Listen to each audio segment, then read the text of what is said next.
Bonjour et bienvenue à tous. L'événement virtuel d'aujourd'hui fait partie intégrante du colloque annuel de l'Association régionale de soccer Concordia et en est à sa première édition en version entièrement virtuelle. Cette rencontre se veut un moment informatif et participatif, un moment d'échange et de partage dans l'ouverture et le respect de tous. On est en famille aujourd'hui et tous réunis dans l'effort collectif pour le futur de nos jeunes athlètes. Événement dont seulement la portion informative d'aujourd'hui sera enregistrée dans le but d'en tirer une capsule vidéo pour fin de formation et information qui sera mise à la disposition des clubs. Les portions ateliers et périodes de questions, quant à elles, ne seront pas diffusées, mais utilisées qu'à des fins de prise de notes. C'est pourquoi nous vous demandons donc de garder en note vos questions pour la période de questions qui aura lieu à la toute fin de l'événement. Afin de préserver la qualité de l'enregistrement et de l'expérience des participants en général, le mode muet sera appliqué jusqu'à la portion de l'atelier. Merci de votre précieuse collaboration. J'ai donc le plaisir aujourd'hui de vous présenter l'équipe qui a travaillé depuis le mois de novembre dernier à la production de l'événement L'écosystème idéal pour l'avenir du soccer féminin 2021. On travaille là-dessus. Je me présente, Chantal Légaré, membre du conseil d'administration de l'Association régionale de soccer Concordia et responsable du dossier du développement du soccer féminin. Et je vous présente mes 4 coéquipières avec qui j'ai eu la chance de préparer cet événement, soit Montserrat, Charlotte, Marie-Luc et Stéphanie. Mesdames, si nous avions été en présentiel, j'aurais demandé une bonne main d'applaudissements pour tout le travail que vous avez accompli pour rendre l'événement d'aujourd'hui possible. Alors, allons-y avec l'ordre du jour. Voici le déroulement de l'événement d'aujourd'hui. Je débuterai par vous exposer la démarche qui a mené à cet événement, qui sera suivie par l'explication de l'écosystème idéal vu par les joueuses, les différents résultats obtenus et les grands constats qui seront présentés par Montserrat et Charlotte. Suivra un atelier en plusieurs sous-groupes pour ensuite revenir en plénière pour un partage des réflexions et une période de questions. Alors, allons-y tout de go. Pour ce qui est en 2018, l'ARSC a été mandatée par les présidents des clubs pour revoir le programme de soccer féminin en entier. L'atelier en développement du soccer féminin a donc été créé à cette même année et tout un travail d'analyse statistique a été réalisé pour prendre conscience des faits réels sur l'évolution du soccer féminin dans la région depuis ses tout débuts. L'année suivante, en 2019, un mandat en diagnostic a été confié à la firme Égal Action qui a déposé son rapport en juin 2020. De ce rapport, un plan d'action comprenant 8 recommandations déclinées en 38 actions concrètes sur une durée projetée de 3 ans a été présenté par la DSF au CA de l'ARSC en août 2020. Alors, au niveau des formations, en 2019, 2 cohortes ont suivi la formation « Les particularités des filles en entraînement » d'Égal Action et en décembre 2020 a eu lieu la première séance de la série de formation « Pratiques saines et sécuritaires en milieu sportif au féminin » dispensée par Sportaid. Cette année, ces formations reprendront en version virtuelle et seront déployées pour tous les clubs de la région. Une campagne d'image de marque au féminin sur notre site Web et les réseaux sociaux prendra aussi son envol cette année.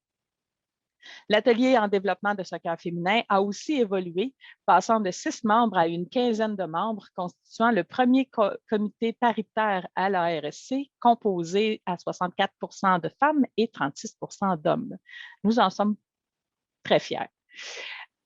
Alors, ensuite, quand on a préparé l'événement, un projet de recherche pour la cueillette de données sur l'écosystème idéal des joueuses a été réalisé avec des étudiantes athlètes du sport-études qui ont entre 12 et 17 ans et dirigé par Montserrat Flores, Santi Malanda, entraîneur, et Charlotte Gilbert, psychoéducatrice ici présente aujourd'hui.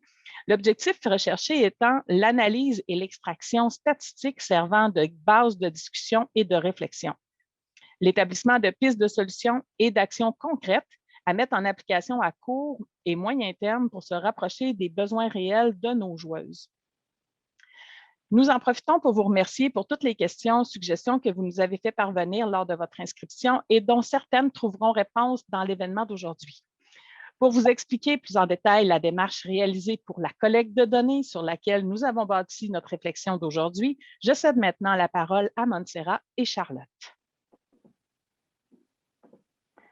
Bonjour tout le monde, moi c'est Sarah Flores, pour ceux qui me connaissent, merci d'être là.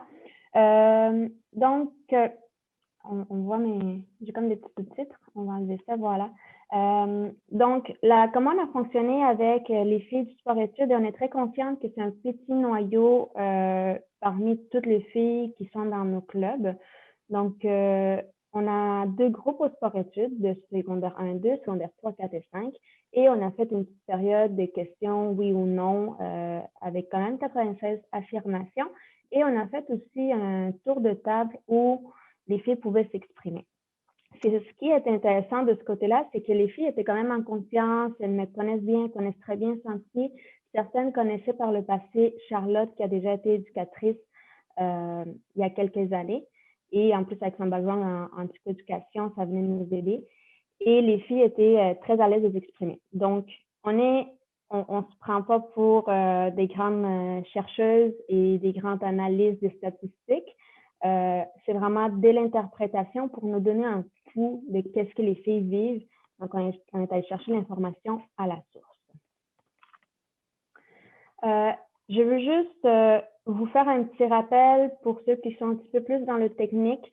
Pour les dirigeants de club, je pense pas que c'est nouveau pour vous, mais dans toute la formation qu'on fait au niveau des entraîneurs, du personnel d'encadrement, c'est sûr qu'on veut s'aligner dans le contexte du DLTG qui est vraiment un processus, c'est le développement à long terme du joueur ou de la joueuse dans ce cas-ci. Et on essaie que quand on prend des décisions, quand on intervient auprès des jeunes, des filles, des joueuses, on s'aligne dans ce processus-là qui est prouvé et qui est même copié dans d'autres pays au niveau de la littératie physique. Donc, juste garder ça en tête pour pas trop déroger. Donc, oui, il y a de nouvelles informations, mais on garde quand même une certaine ligne droite par rapport à ça. Je ne passerai pas à travers, mais c'est de l'information que vous pouvez trouver dans Soccer Canada. C'est des choses que les entraîneurs voient dans leur cours de formation communautaire et plus en détail. Je vous invite à apprendre à connaître davantage pour ceux que c'est du nouveau. Ensuite, l'autre point très important dans lequel je pense que vous avez passé beaucoup, beaucoup de temps, c'est la reconnaissance des clubs. Donc, oui, il y a des choses qui vont se dire et oui, on veut vous stimuler à prendre des décisions, à réfléchir, à passer à l'action, mais ça reste aussi dans l'optique où il y a des exigences par rapport à la reconnaissance des clubs qui se met en marche. Et quand vous prenez des décisions, donc, il y a plusieurs choses qu'il faut tenir en compte et de ne pas oublier aussi de répondre aux exigences dépendamment de où est-ce que vous êtes situé en tant que club. Charlotte, je vais te laisser la parole ensuite. Oui. Donc, bonjour, Charlotte, comme on m'a présenté, étudiante à la maîtrise en psychoéducation, ancienne joueuse, ancienne coach. Donc, Montserrat a fait appel à moi, dans le fond, pour expliquer un peu aux joueuses lors de la collecte de données, c'était quoi leur modèle écosystémique. Donc, on s'est vraiment basé sur ça dans l'explication pour faire la collecte. Dans le fond, je vais vous l'expliquer aussi.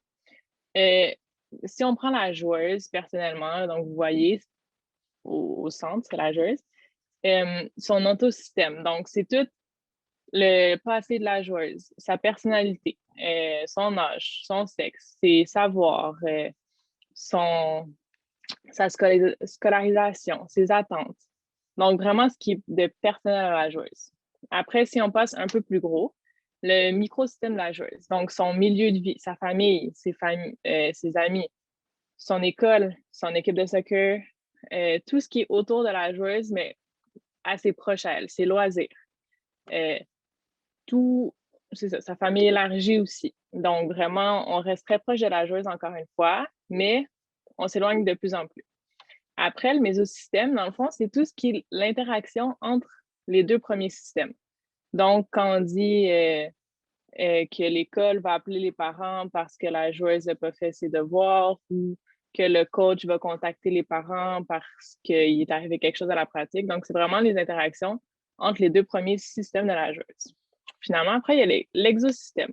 C'est quelque chose sur lequel on n'a pas beaucoup de contrôle ou presque peu, en fait.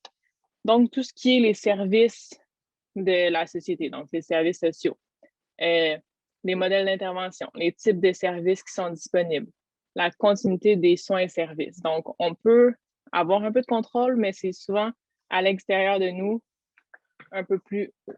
Finalement, il y a le macrosystème. Donc, ça, c'est vraiment la communauté. Donc, les idéologies de la société, les normes de la société, l'organisation, la communauté, les politiques gouvernementales. Donc, je pense qu'en ce moment, en temps de pandémie, on peut voir qu'on n'a aucun contrôle sur les politiques gouvernementales parce que justement, ils nous disent ah, on peut faire telle activité, on ne peut pas faire telle autre activité. Donc, c'est quelque chose sur lequel on n'a pas de pouvoir, nous, en ce moment, en tant que soit entraîneur, directeur technique ou même en tant que joueuse, c'est vraiment des politiques gouvernementales.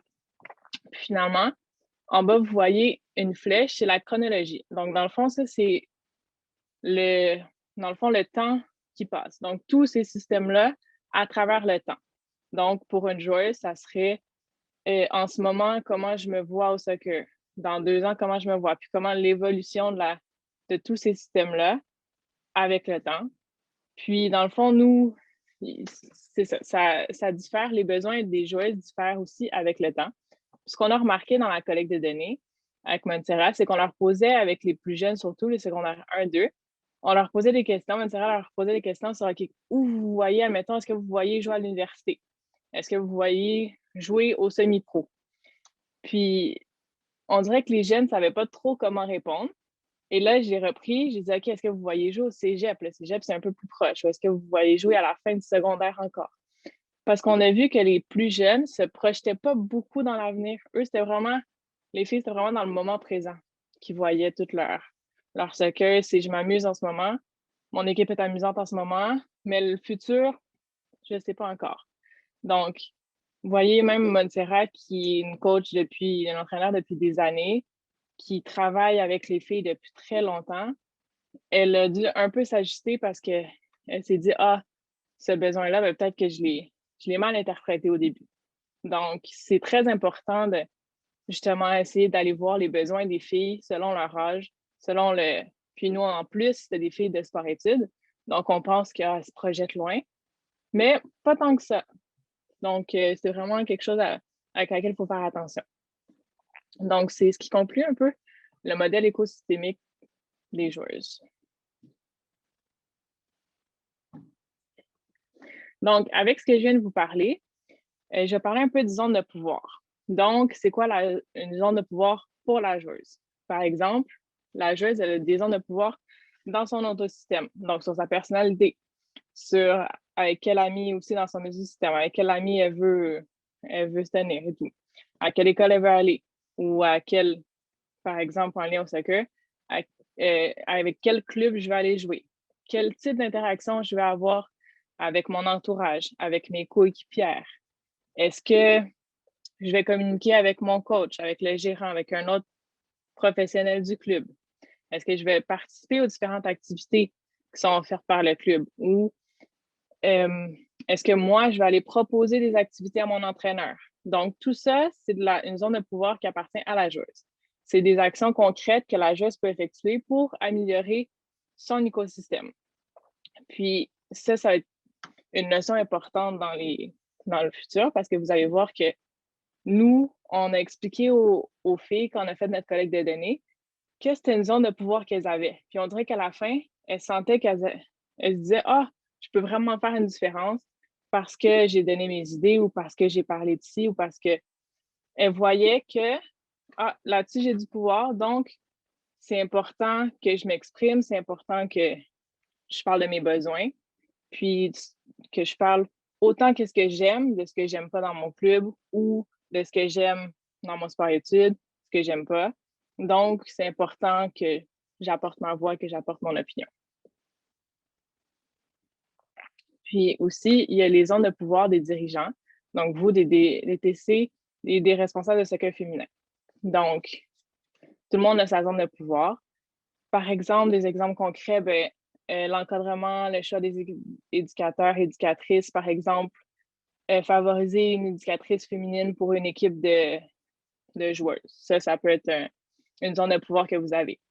De participer aux activités et formations qui sont en lien au soccer féminin. Donc, en ce moment, être présent aujourd'hui, ça, c'est un pouvoir que vous avez. C'est un choix que vous avez fait et qui peut impacter les joueuses maintenant et les joueuses futures.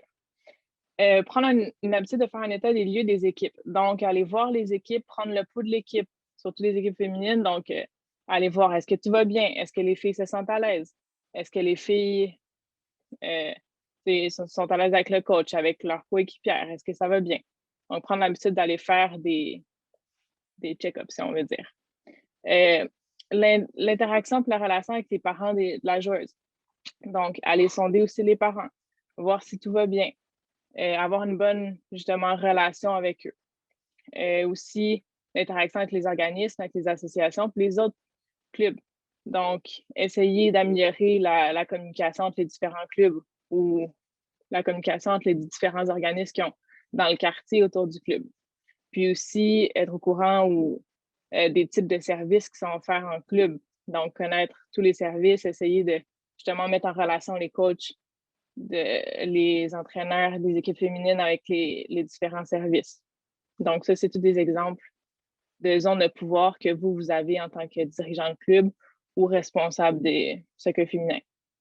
Puis, il y en a plein d'autres aussi. C'est juste des exemples qu'on voulait vous démontrer, mais il y en a une panoplie d'autres. Puis finalement, on va vous expliquer un exemple d'interaction dans le mésosystème de la joueuse. Donc, le mésosystème, je vous l'avais dit, c'est l'interaction entre son ontosystème et son microsystème. Donc, une joueuse dit à son entraîneur, dit à ses coéquipières, « Ah, j'aimerais ça faire une activité à l'extérieur des pratiques. J'aimerais ça faire une activité d'équipe. » Puis là, ça vient aux oreilles du directeur technique. Puis là, il fait une réunion avec ses entraîneurs. Puis, il met en place une nouvelle approche qui est centrée sur l'esprit d'équipe, parce qu'on sait que les équipes féminines, l'esprit d'équipe, c'est très important. Donc, le sentiment d'appartenance aussi, c'est quelque chose qui est très valorisé pour les filles, pour les joueuses, en fait. Donc, pour ce faire, il y a le directeur technique qui fait une convocation avec les coachs, puis il organise une sortie d'équipe. Donc, il faudrait qu'il contacte les parents des joueuses.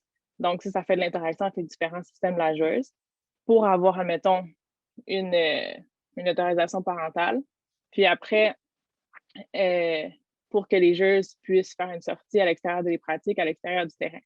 Donc, vous voyez, c'est une décision qui a été prise dans le mésosystème, qui vient impacter et le microsystème et l'ontosystème de la joueuse. Donc, la joueuse, elle a eu sa zone de pouvoir, elle a eu son sentiment un peu de pouvoir en parlant à sa coéquipière et en parlant à son entraîneur. Et ça s'est rendu jusqu'au directeur technique. Et après, lui, il a pris une décision qui est venue impacter directement l'ontosystème de la joueuse. Donc, elle va pouvoir faire une sortie avec son équipe, avec ses coéquipières. Donc, c'est vraiment, dans le fond, comme un cercle. Puis, ça donne des zones de pouvoir aux différents systèmes de la joueuse. Ça, c'est encore une fois un exemple parmi tant d'autres qui pourraient arriver. Super, ben merci beaucoup Charlotte. Je vais prendre la parole maintenant. On va vous montrer beaucoup des statistiques et je vais vraiment essayer de vous transmettre un peu ce qu'on a vécu au niveau des joueuses, mais aussi des lectures, des recherches basées aussi sur ce qu'on a eu sur le rapport 50-50. Donc, comme je vous dis, ce n'est pas une science exacte, mais c'est un processus de réflexion qu'on veut aller chercher aujourd'hui tous ensemble pour qu'on puisse par la suite être en mode solution et en mode action éventuellement quand vous allez retourner en club et au niveau des prises de décision. Donc, le ressenti d'une joueuse, quand on regarde ce qu'elles nous ont répondu, c'est que son entourage en tant que joueuse, la place du soccer féminin, elle n'est pas aussi égale que celle de l'homme. Donc, vous voyez, 55% des filles ressentent que leur club ne fait pas assez d'efforts pour le soccer féminin, ne le ressentent pas. Et peut-être que votre club, ils font beaucoup d'efforts et vous faites des meetings et vous essayez de prendre des décisions, mais les filles ne le ressentent pas. Donc, il y a tout un aura qui se crée là-dessus au niveau du ressenti des joueuses qui ne voient pas. Tantôt, Charlotte parlait au niveau des zones de pouvoir. Et c'est des statistiques chocs. Que ce soit un responsable soccer féminin ou la perception du directeur, directrice technique par rapport au club, c'est des perceptions que les joueuses ont. Est-ce que c'est la réalité? Ce n'est pas. On ne sait pas, mais on sait qu'un sentiment d'appartenance à un club, homme, garçon, n'importe quel âge, quand on a un sentiment d'appartenance, on est plus engagé et donc on a tendance à rester là où on est bien. Les joueuses veulent s'épanouir dans un milieu positif qui est adapté à elles, donc elles vont faire des choix. Tantôt, Charlotte parlait des choix les zones de pouvoir, donc elles ont le choix de choisir leur club en certains moments et on a tous vécu l'exode des joueuses, donc c'est quelque chose à discuter, à réfléchir. Donc, à peut-être se poser la question, comment mes joueuses perçoivent mon club au niveau du soccer féminin? Est-ce que je suis sur la bonne voie? C'est à quel moment que je prends le pouls? Je vous donne un exemple au niveau de une des joueuses qui me disait, moi, j'ai changé de club. Elle dit, puis ça se passe bien, le coach est bien, l'ambiance est bien, je connais son parcours, puis elle dit, la chose qui peut être simple, c'est qu'au niveau de l'Instagram, ben, ils mettent les mêmes nombres de posts sur les réussites des garçons et des filles. Parce que quand on va sur l'Instagram de mon club, il n'y a que des posts sur les réussites des garçons. Il dit pourtant, il y en a chez les filles. Donc, nous, on est forcés de faire des posts. Et elle dit, il me semble que c'est simple de faire juste. Elle dit, on ne demande pas quelque chose, un traitement spécial. On demande vraiment juste au minimum que ça soit pareil dans ces petits détails-là.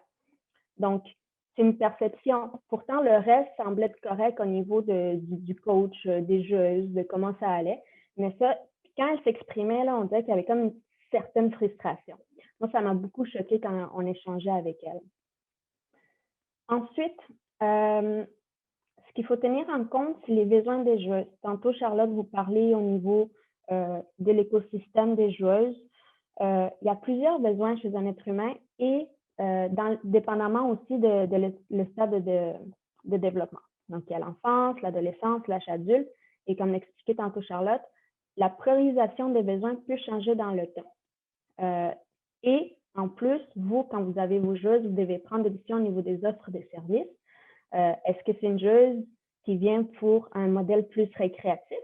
Est-ce qu'il y a le concept un peu plus social qui prend le dessus versus la performance? Est-ce que je le sais que c'est ça? Ou c'est une joueuse qui est plus compétitive, donc oui, le social est important, oui, la sécurité est importante, mais elle veut sortir de sa zone de confort et progresser dans le temps. Donc, il y a 3 besoins de base qu'il faut tenir en compte aussi quand on prend nos décisions ou quand on veut passer à l'action.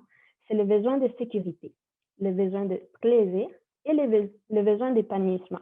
Donc, ici, dans le besoin d'épanouissement, c'est le besoin d'apprendre. Donc, si vous sortez d'aujourd'hui puis on ne vous a pas appris quelque chose, sûrement vous allez vous dire, ben, c'est une perte de temps, je n'ai pas grandi là-dessus, ou si on n'a pas suscité la réflexion. Donc, c'est la même chose chez la joueuse. Et si je commence en ce moment à m'attaquer à quelqu'un un peu plus verbalement, ben, l'expérience ne sera pas plaisante. Et ce ne sera pas un lieu sécuritaire pour s'exprimer. C'est la même chose chez la joueuse et ça évolue dans le temps, récréatif, pas récréatif. Donc, il faut se poser pour moi la question que je vous pose.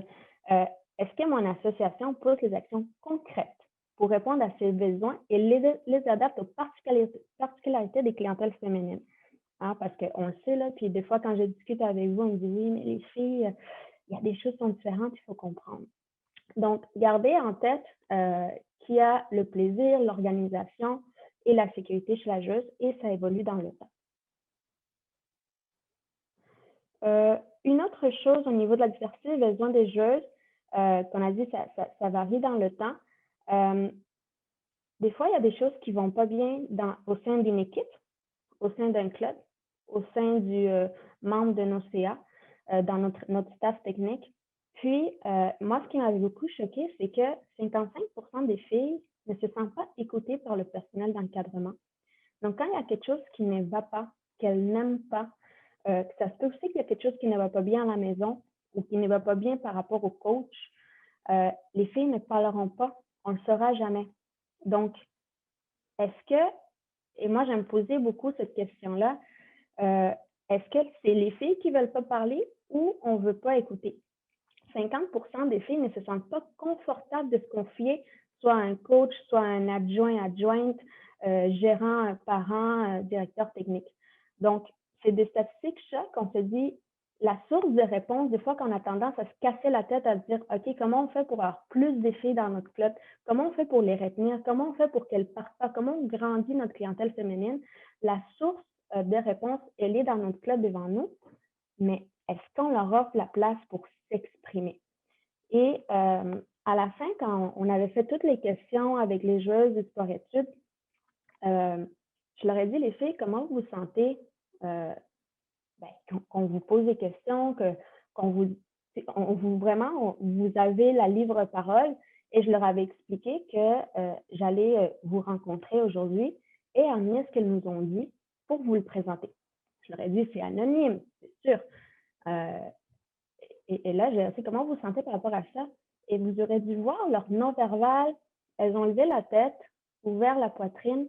Elles ont dit, elle dit, c'est bien, on se sent comme importante, on sent qu'on a un certain pouvoir juste par notre parole. Puis on voyait qu'il y avait une réflexion qui se faisait par rapport au moment qu'elles étaient en train de vivre et qu'elles venaient de vivre. Il y a une joueuse qui a dit, moi, si on m'aurait posé ces questions-là, je n'aurais peut-être pas quitté mon club parce que ça allait relativement bien, mais j'ai fait des choix qui auraient pu s'améliorer, mais dis-moi, j'aimerais ça qu'il y ait un mélange des filles qui répondent. Donc, elles veulent parler. Elles veulent parler. Il faut juste mettre l'endroit sécurité info. Prochain, statistique. Je voulais vous mettre quand même un petit peu de positif là-dedans. Les filles trouvent qu'elles ont du plaisir quand elles vont au soccer. Elles s'amusent. Et sûrement, vous les voyez des fois sortir des entraînements ou interagir avec les entraîneurs avec un gros sourire. Vous les voyez sûrement l'été qui restent après. Il y en a qui s'en vont prendre la crème glacée ou après un match, le cri d'équipe. Il y a du plaisir. Il y a du plaisir. Et en fait, elles répondent à ce plaisir-là, mais est-ce qu'ils répondent aux autres besoins? Donc, on peut des fois penser que ça va bien en surface, mais il faut toujours garder en tête, est-ce qu'il y a un équilibre au niveau des besoins sécurité, épanouissement, plaisir. Ici, j'ai un sentiment d'appartenance à mon club à 59%. Puis, on sait que quand les filles n'ont pas de sentiment d'appartenance et qu'il y a quelque chose qui ne va pas, quand on a 2-3 filles d'une équipe qui quittent, ça fait mal. Donc, je voulais juste vous ramener dans les besoins des joueuses, dans l'équilibre, encore une fois, de vous ramener par rapport au développement de la joueuse, dans le développement à long terme de la joueuse, et aussi ce que Charlotte a dit par rapport à l'écosystème des joueuses. Il faut se poser la question, est-ce qu'elle offre des services? J'ai des forces comme club pour donner des offres de services, mais quelles sont mes faiblesses? Et ces forces-là que moi, je considère, est-ce qu'elles sont adaptées par rapport à la clientèle que j'ai vue? Donc, c'est des choses à vous poser.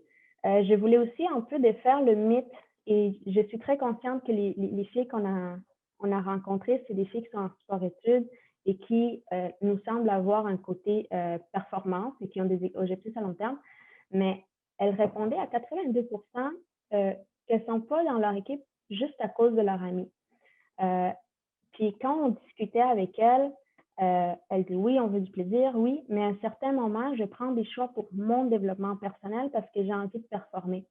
Donc, des fois, quand on fait des choix, oui, il y a le côté plaisir, il y a le côté psychosocial qui est très important chez la joueuse, mais ce n'est pas que ça. Donc, s'il y a un autre besoin qui n'est pas répondu, au moment des choix qui font mal, elle va cogiter, les parents vont l'amener aussi à une certaine réflexion de prise de choix. Autre chose qui faisait un peu mal dans tout ce déséquilibre, et Charlotte l'en avait tantôt quand on posait la question de se projeter, les filles n'ont pas de modèle qui les entoure au niveau féminin. Elles en ont ou très peu, ou peut-être elles ne le remarquent pas, peut-être qu'ils existent mais elles ne le voient pas assez.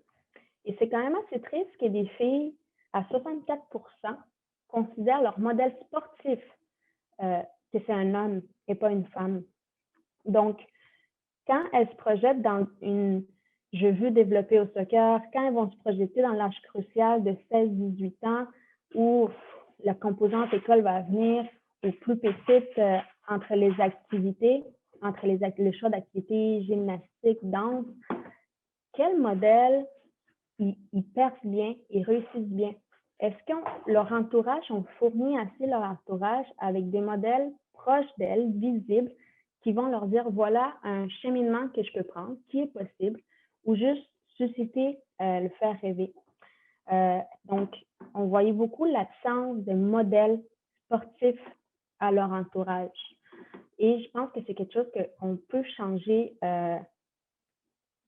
au fil du temps, ou juste en les exposant visuellement, auditivement à travers les réseaux sociaux de nos plateformes en tant que club.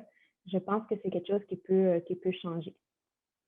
Quelques grands constats pour faire boucler un peu cette boucle-là et vous envoyer à l'action. J'espère que ça a suscité quelques petits chocs, des choses peut-être que vous avez vues, peut-être des choses que vous n'êtes pas d'accord. Donc, les filles ont des besoins collectifs, individuels aussi. Il faut les connaître, il faut les cibler et à ce moment-là, on va être plus en mesure de proposer des solutions et de passer à l'action avec quelque chose qui répond vraiment à ce qu'on veut. Donc, on ne sera pas dans le champ. Il faut chercher à instaurer des milieux féminins positifs pour que les filles se sentent bien et que ça soit basé sur leur réalité. Les joueuses, ils cherchent l'équité. Quand elles s'exprimaient à la fin, dans la période de discussion ouverte, elles sont conscientes qu'elles sont, au niveau du sport, elles ne sont pas majoritaires au niveau des garçons. Elles sont conscientes de leurs différences. Puis elles veulent juste que ça soit adapté à ce qu'elles vivent. Puis elles cherchent au minimum une égalité dans certaines choses, puis une équité dans une autre chose pour que ça s'adapte à elles. Ça part d'un équipement qui n'est pas adapté, donc ça va de partout. Donc, juste essayer de penser à tout ça quand on prend des décisions et leur donner la parole pour valoriser leur zone de pouvoir. Donc, les amener là-dessus. Et la dernière chose, on peut commencer par des petits gestes. Traiter les filles comme les filles, reconnaître leurs particularités et s'adapter par rapport à leur réalité. Et c'est nos joueuses qu'on veut garder et qu'on veut développer. Donc, j'espère que ça a répondu, ça a suscité de la réflexion. J'espère aussi qu'il y a des choses peut-être que vous n'êtes pas d'accord avec ce qu'on a ressorti. Tant mieux, parce que c'est ça qui crée les réflexions, c'est ça qui crée à faire avoir des idées.